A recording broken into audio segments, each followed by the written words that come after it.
Salut à tous, j'espère que vous allez bien. L'Olympique de Marseille s'est imposé 2-0 face à Angers. On ne peut pas dire qu'on s'est véritablement régalé pendant toute la rencontre, mais l'essentiel est là. L'OM assure la victoire. L'OM continue à prouver qu'on est une des équipes les meilleures d'Europe à l'extérieur. Alors le match s'est divisé en deux parties, comme les demi-temps qui nous sont proposés lors d'un match de football.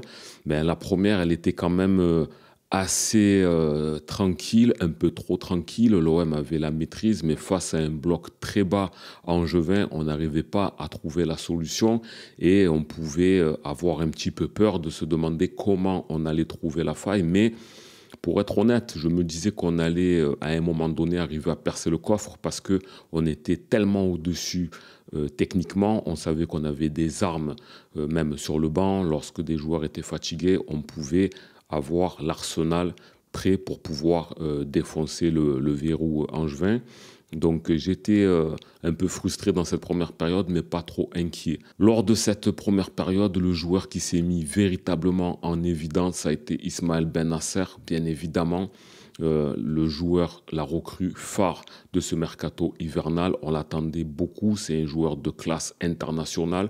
On sait qu'il apporte énormément et rien que dans son temps de jeu, à 63 minutes, il a montré toute l'étendue de son talent. Quand on regarde son toucher de balle, le nombre de ballons qu'il a récupérés, les passes clés qu'il a faites, le jeu qu'il a développé de manière générale, on s'est régalé. Il était vraiment à l'aise.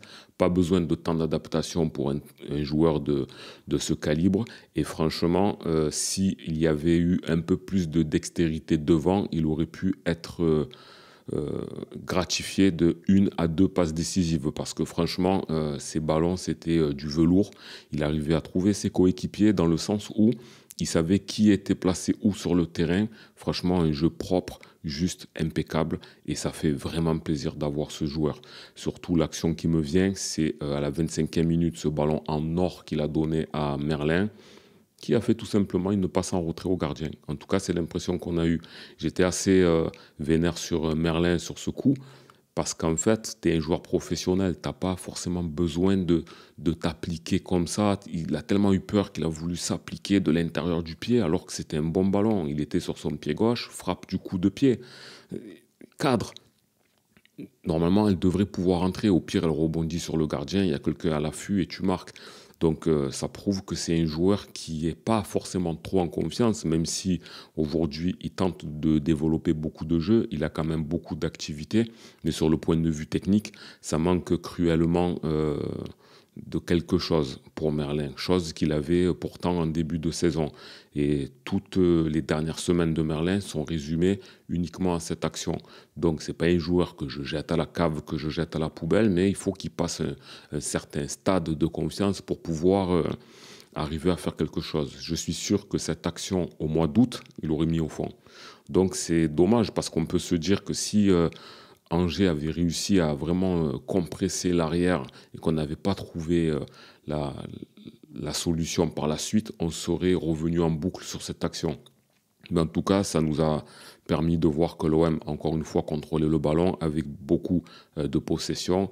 Et même si on est un peu tendu lors des premières mi-temps face à des matchs comme ça, au final, l'OM s'en sort. C'est la grosse différence avec un OM qui pouvait des fois maîtriser ses matchs à certains moments l'an dernier, mais qui n'y arrivait pas, qui se prenait un contre et qui perdait ou qui faisait un triste match nul.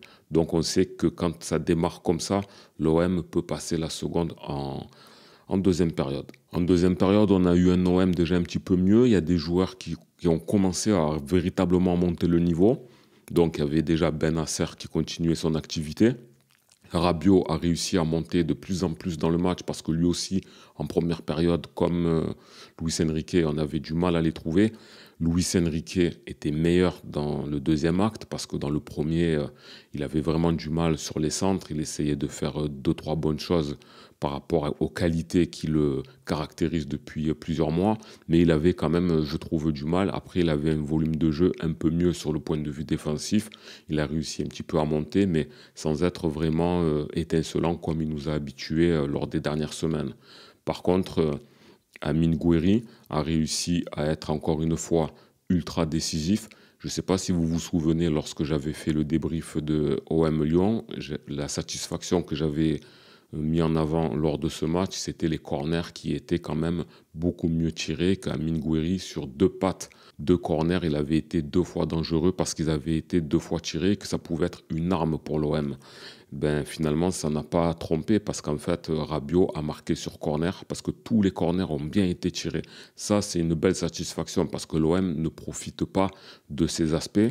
C'était Bennacer qui les a tirés jusqu'à sa sortie et quand Amine Gouiri a pris le relais, c'était tout aussi propre. Et d'ailleurs, ben, quand c'est bien tiré, que c'est dans la boîte et qu'on a des bons joueurs de tête, ça fait mouche. Rabiot qui marque 1-0, ça nous permet de nous délivrer parce que on se dirigeait vers un match nul et ça commençait à être assez frustrant.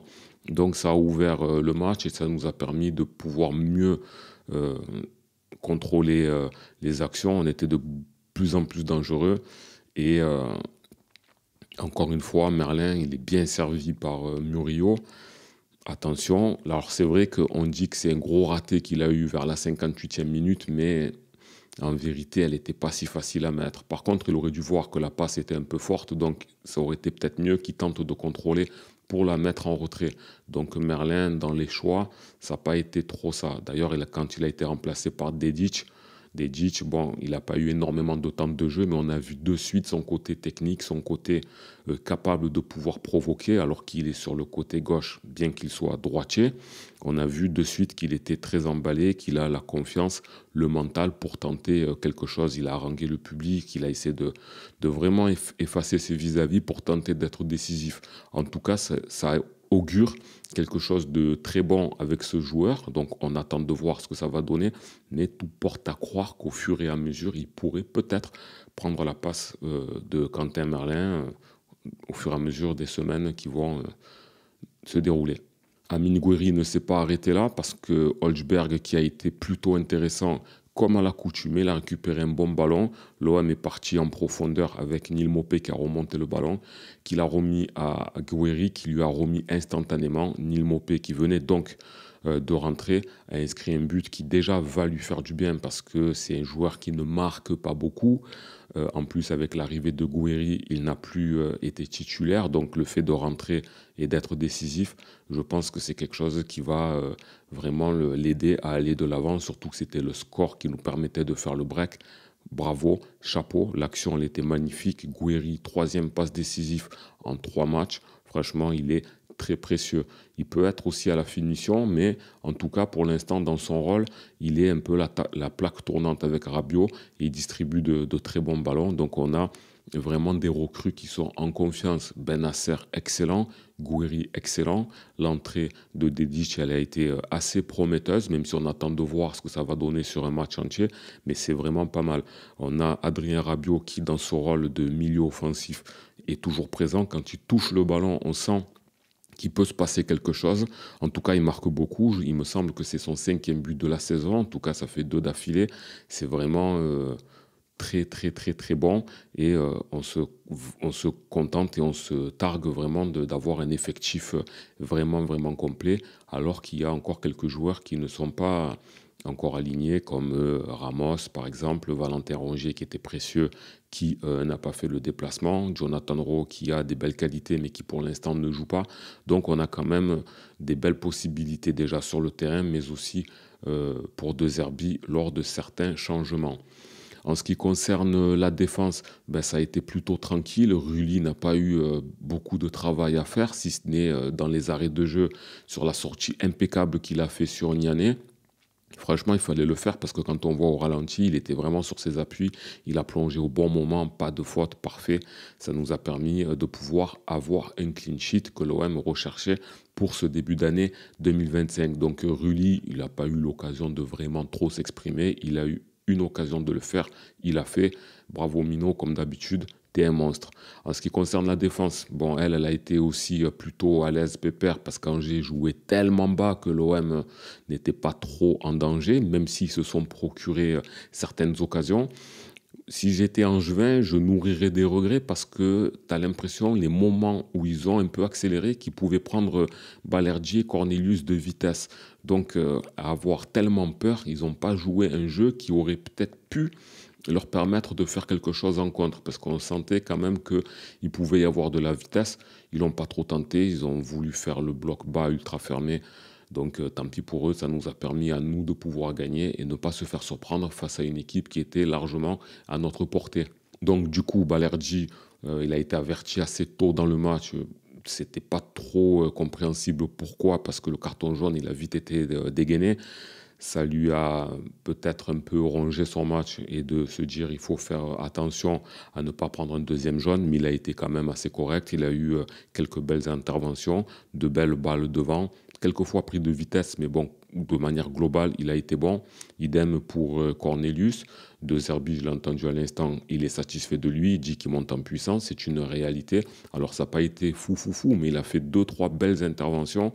On voit qu'il a plus de confiance, qu'il commence à véritablement monter. On l'a vu déjà face à Lyon et on l'a vu dans ce match, mais en tout cas défensivement, ça a été propre face à une équipe qui n'a pas trop attaqué aussi. Mais bon, c'est comme ça. On est là pour dominer. On est les deuxièmes du championnat. Donc, il faut quand même savoir tenir la baraque, même face à des équipes plus faibles. Et Murillo, de l'autre côté, il a perdu quand même quelques ballons. Il a eu du mal à certains moments sur son côté, mais il a été assez correct. Il a tenté de monter. Il a donné un très bon ballon à Quentin Merlin. Donc Murillo, ça va. En gros, en fait, derrière, ça a été correct. Milieu de terrain, on l'a vu avec Ben Nasser, qui était vraiment là. Holzberg, qui a ratissé un bon nombre de ballons, qui n'a pas lésiné sur les efforts et qui a été décisif d'ailleurs sur le deuxième but. Il a eu quand même une grosse activité, pas mal de ballons récupérés. Devant Rabiot, on en a parlé. Et Mason Greenwood, alors, il a été vraiment excellent face à Lyon. On demandait à Mason Greenwood d'être excellent face aux forts et de continuer à l'être face aux équipes plus faibles. Bon, là, il a fait le contraire en une semaine. Il a été fort face à Lyon. Et contre Angers, on ne l'a pas trop vu, même s'il avait un toucher de balle qui régalait quand même. Il s'est illustré avec une frappe en première période dans laquelle il a été gêné, où il n'a pas pu ajuster sa spéciale. Mais on ne l'a pas trouvé en vue dans ce match-là. Après, c'est difficile d'avoir tout le monde en vue. Ça peut être un coup l'un, un coup l'autre, c'est pas grave. L'essentiel, c'est le collectif. Peut-être que le prochain match, Adrien Rabiot sera un peu moins étincelant et ça sera peut-être Mason Greenwood. En tout cas, moi, ça me va parce que tout le monde, en tout cas du milieu de terrain à devant, fait le job et tout le monde a quand même des rendements qui sont satisfaisants depuis plusieurs semaines, sans trop compter le match de Nice où on a fait un non-match. Mais sinon, de manière générale et globale, les joueurs qui s'illustrent bien d'habitude comme Enrique et Greenwood, on les a un petit peu moins vus au profit d'autres joueurs, mais c'est vraiment très très bien. L'OM a su renverser une première mi-temps qui était assez stérile, avec beaucoup de possession, peu d'action, peu d'ouverture, avec une seconde période dans laquelle on a été beaucoup plus entreprenant, avec une meilleure dynamique, avec des joueurs qui connaissaient bien leur rôle. De Zerbi a fait les bons changements. D'ailleurs, Bilal Nadir, quand il est rentré, il a été vraiment plutôt bon. Il a bien combiné avec ses attaquants. Il a pris des coups. Il aurait pu être décisif aux abords de la surface de réparation. Il a fait des feintes de frappe pour laisser passer le ballon. Neil Mopé aussi, ça me rappelle l'action que Holzberg a tiré à côté, mais c'était vraiment de la technique. En tout cas, les joueurs de l'OM sont très techniques et quand on rentre, c'est très technique. Donc voilà, c'est une victoire qui fait plaisir, une victoire qui nous permet de poursuivre parce qu'on pensait beaucoup qu'on pouvait tomber sur un match piège. On connaît la décompression après une belle victoire face à Lyon. C'est des choses qui peuvent nous arriver. Quand on avait battu Lyon de manière épique au match aller, le match d'après, on avait perdu face à Strasbourg, une équipe de milieu de tableau. Là, Angers, c'est une équipe aussi à peu près de milieu de tableau. Et on aurait pu craindre le piège, mais non. On a fait le job 2-0, c'est un score honorable. Et on a prouvé qu'on était capable de pouvoir conserver cette seconde place. Parce que justement, au classement, on fait la belle affaire de la semaine en prenant 6 points d'avance sur le second, qui sont ex-aequo, donc Nice et Monaco. On les met à 6 points, ça nous permet d'avoir une marge assez confortable et avoir, par exemple, le droit à l'erreur. On espère que non. On va espérer que, avec le calendrier qui nous est assez favorable sur les 2-3 semaines qui viennent, pouvoir continuer à faire le trou et que derrière ils se mangent entre eux aussi. On est toujours à 10 points du Paris Saint-Germain, mais c'est pas grave. C'est une distance assez honorable face à cette équipe. On a le temps de progresser avec les joueurs que l'on a aujourd'hui, le mercato qui a été fait. On peut entrevoir déjà aussi, sans brûler les étapes, mais que l'année prochaine, on devra avoir une équipe vraiment très conquérante, pardon, avec une équipe qui sera vraiment très très bonne et peut-être que le mercato nous permettra de nous ajuster avec un attaquant tueur devant et peut-être encore un défenseur, Roberto De Zerbi qui reste à la baguette. Et là, on pourra peut-être démarrer sur des chapeaux de roue avec des joueurs comme Benacer. Ça donne envie de voir ce que ça va donner face au Paris Saint-Germain. Donc, on ne dit pas qu'on va être champion ou quoi que ce soit, mais on se dit qu'on est en train, avec nos moyens, de construire des armes qui nous permettent d'être assez sérieux dans ce championnat. Et quelqu'un qui regarde le classement de Ligue 1 en février, qui ne voit pas qu'il y a 19 points d'avance pour le PSG et que le second, il est loin derrière. Donc là, ça va. C'est encore tout à fait acceptable.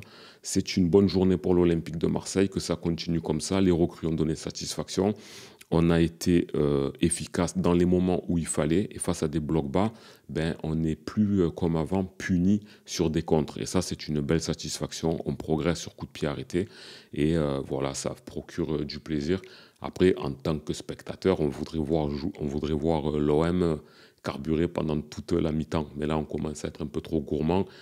Soyons contents d'avoir pris les trois points dans un match jugé peut-être un petit peu piège parce qu'Angers avait fait quand même un match nul surprenant au stade Vélodrome à un moment donné où on était quand même très bon dans l'entame de la saison. Donc c'est un très bon résultat.